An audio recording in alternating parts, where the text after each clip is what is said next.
Hey folks, coming to you with our final broadcast from the stay-at-home thing. Our last Bible study in this book, appropriately titled Overcoming the Past. And as we know, we're going to be going back into regular service starting on Sunday. And I am so thankful for that. I have missed all of you. And we're going to go ahead and just dig in here. So it says, years ago, Erwin Lutzer wrote a helpful little book titled Failure, The Back Door to Success. It could have been written about Joseph. Many times it takes years of failures and setbacks to become an overnight success. Now to kind of review where we were, because it's been a couple weeks now. We last left Joseph in prison. And he was in a rather depressed state, but he wasn't depressed at all because he had that faith in God, and that's what got him through his time of trials. And so now we will go into how he overcame the past and what God used it for good. So it says, Abraham Lincoln is a classic example. He had 2 failed businesses, 1 nervous breakdown, and endured the death of a sweetheart, and was defeated for public office no fewer than 10 times over the space of almost 30 years. Then, incredibly, he was elected President of the United States. His years of failure had equipped him to deal with the heady air of the heights of power and the circumstances he would face during the years of his presidency. Repeated reversals, apparent failures, and personal tragedies did not defeat Lincoln. Instead, they strengthened his character and commitment. And there's a quote here. It says, "Praise God for the hammer, the file, and the furnace. The hammer molds us, the file sharpens us, and the fire tempers us." And so it was with Joseph. After 13 years of reversals, failure, and tragedy, the light of day finally entered his cell. Now, in God's perfect timing, that for which Joseph had been prepared had arrived. The servant and the task converged in a moment of time. Here's where God turned around Joseph's bad deal that he had gotten and turned it around for good. At crucial moments in Joseph's life, dreams had played a significant part. First his own dreams, and later the dreams of the butler and the baker. Now, once again, God uses dreams to bring Joseph to a turning point. In fact, the 3 pairs of dreams are all connected in the purposes of God. The dreams of the baker and butler in Genesis 40 put Joseph in a position to hear because he had listened to the dreams, and it was coming out that he could predict what was happening based on people's dreams. And so it put him in a position to hear because Pharaoh hears this and he goes, "Oh, well, I've been having some weird dreams lately, and I want to make sure it's not because I'm eating cereal at midnight."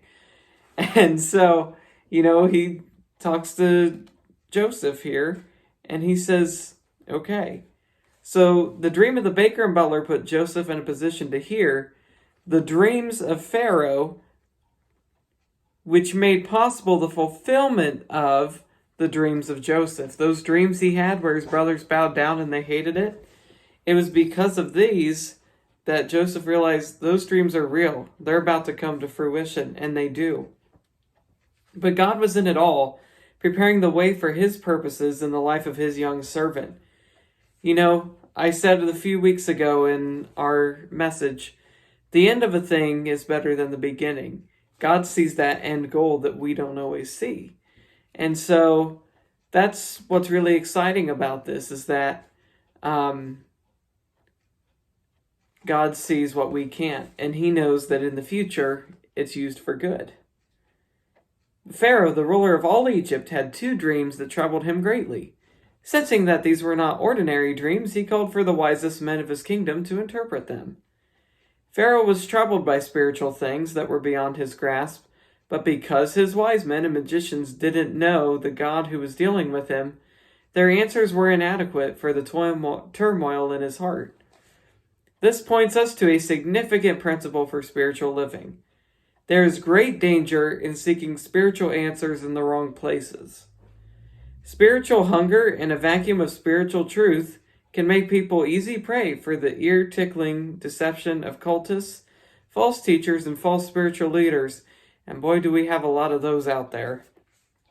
But the empty answers of false teachers cannot address true spiritual needs or answer the burning spiritual questions of the human heart. The failure of Pharaoh's wisest men set the stage for God's glory to be revealed through a common slave. What was beyond human reason was not beyond the all-knowing God. And that's still true today. The things that we can't even fathom, God is setting into place. And then at the end, we're like, oh, wow, When Pharaoh's wise men and magicians failed to interpret his dreams, the chief butler suddenly remembered Joseph. He recounted to Pharaoh the prison dreams and the accurate interpretation given by a Hebrew prisoner. Pharaoh, who was out of options, called for the prisoner. Joseph's liberation points us to a second vital spiritual principle. Godly character is unaffected by the harsh circumstances of life. Despite years of imprisonment and unfair treatment, Joseph stepped forward with dignity, humility, and faith. And that's important. I want to pause there for a second, because we see here, because of his Christian character, he was so strong in his faith that the things of the world did not even affect him. Now, I think we need to ask ourselves, when was the last time we felt that way? Because, if we're honest, I think that it's probably been a while since that was the case. But that's where we need to search ourselves. And here we are going to look at what they talked about, Joseph having the dignity, humility, and faith, because those are big tenets of the Christian faith. And so dignity. He shaved. Egyptians were clean shaven, and he changed his clothing.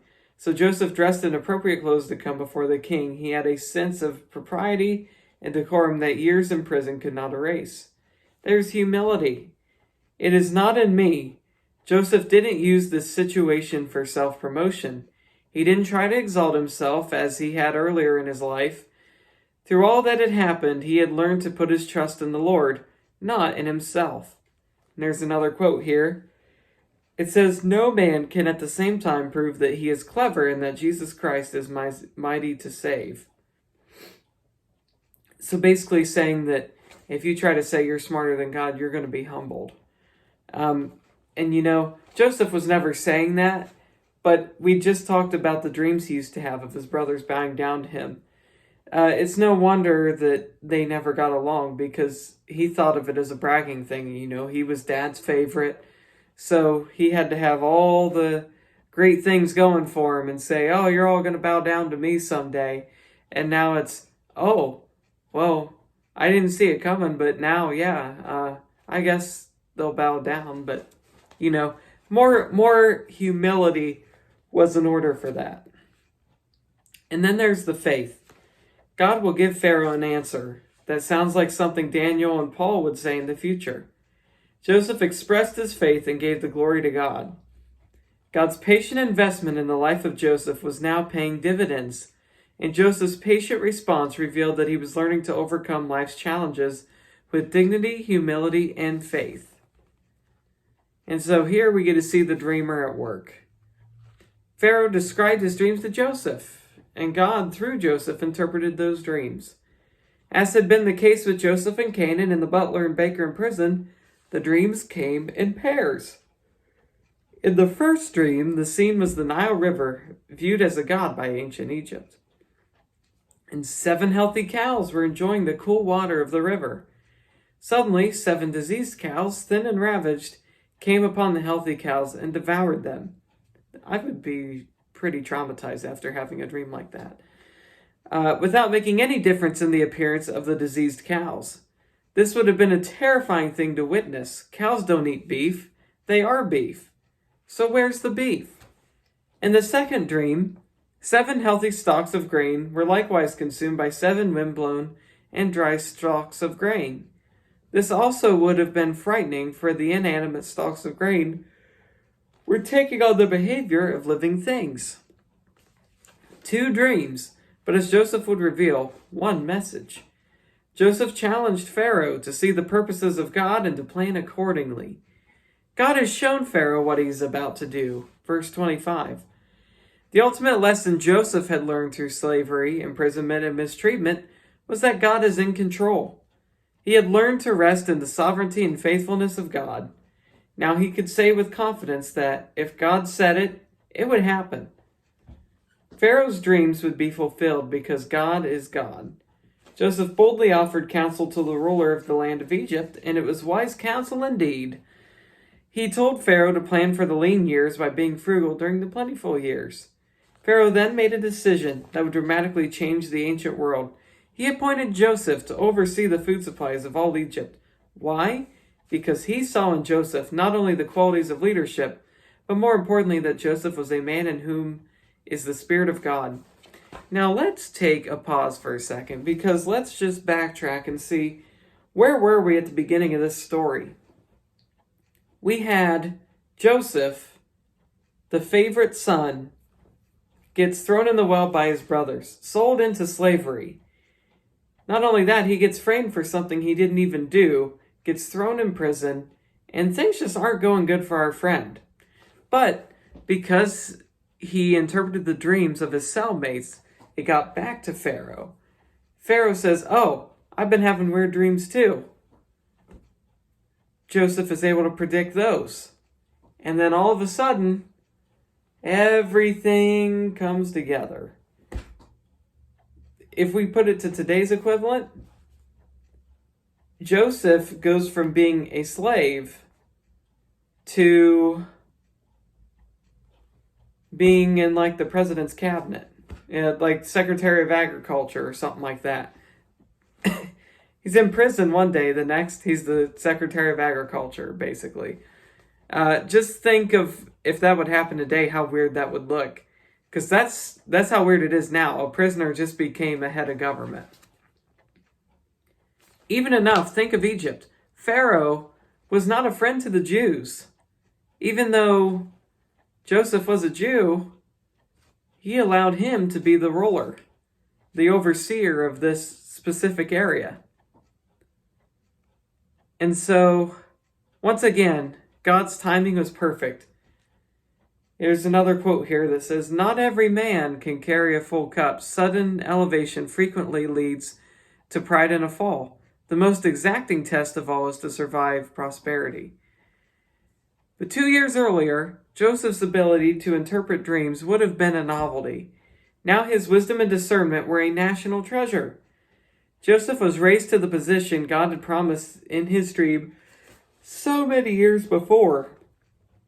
He was put in charge of the whole land of Egypt, and God had prepared him well for the task ahead of him.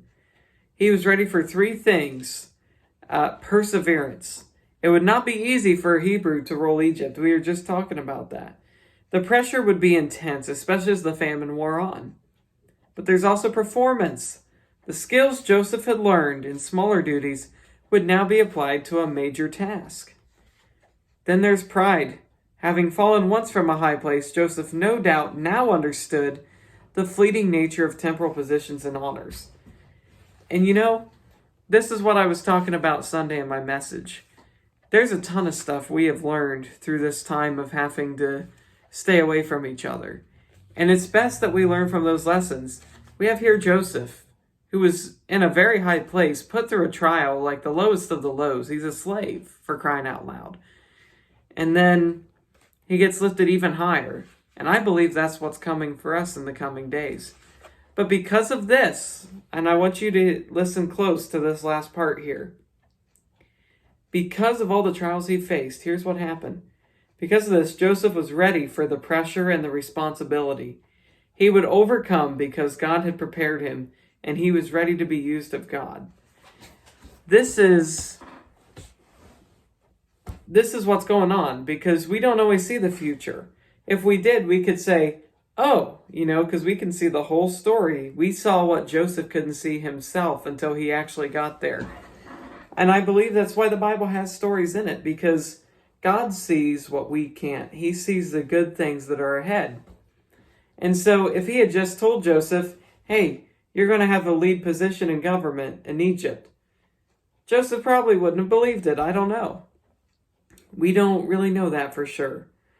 But if, say God says, oh, I'm doing this thing for you, but all this stuff happens in between, you'd probably be like, well, I don't know how that's going to come about. It's practically impossible now.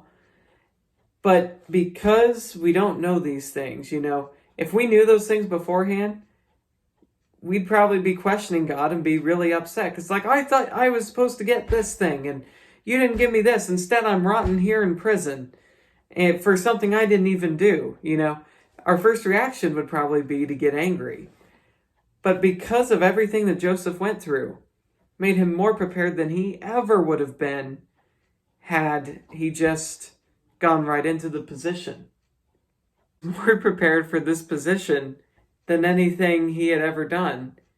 And so I want you to take this time to see, what have you learned? How can you apply it to the future as we're getting back into a somewhat normal state? And so take the things you've learned. We can certainly learn a lot from Joseph. I don't know about you, but I enjoyed going through this book while we've been stuck. And I've learned a lot. And I think we can learn a lot from the life of Joseph through this. So I thank you for watching these if you have. If you haven't, you won't see this message, but I'm going to tell you that you should probably take a look. And I'm offering you some encouragement. So just excited to see where we will go and what God is going to do for us. I think there's a lot of great days ahead. And so just this week, reflect on what we've learned and see how we can use that for the future. All right, everybody. I'll see you Sunday.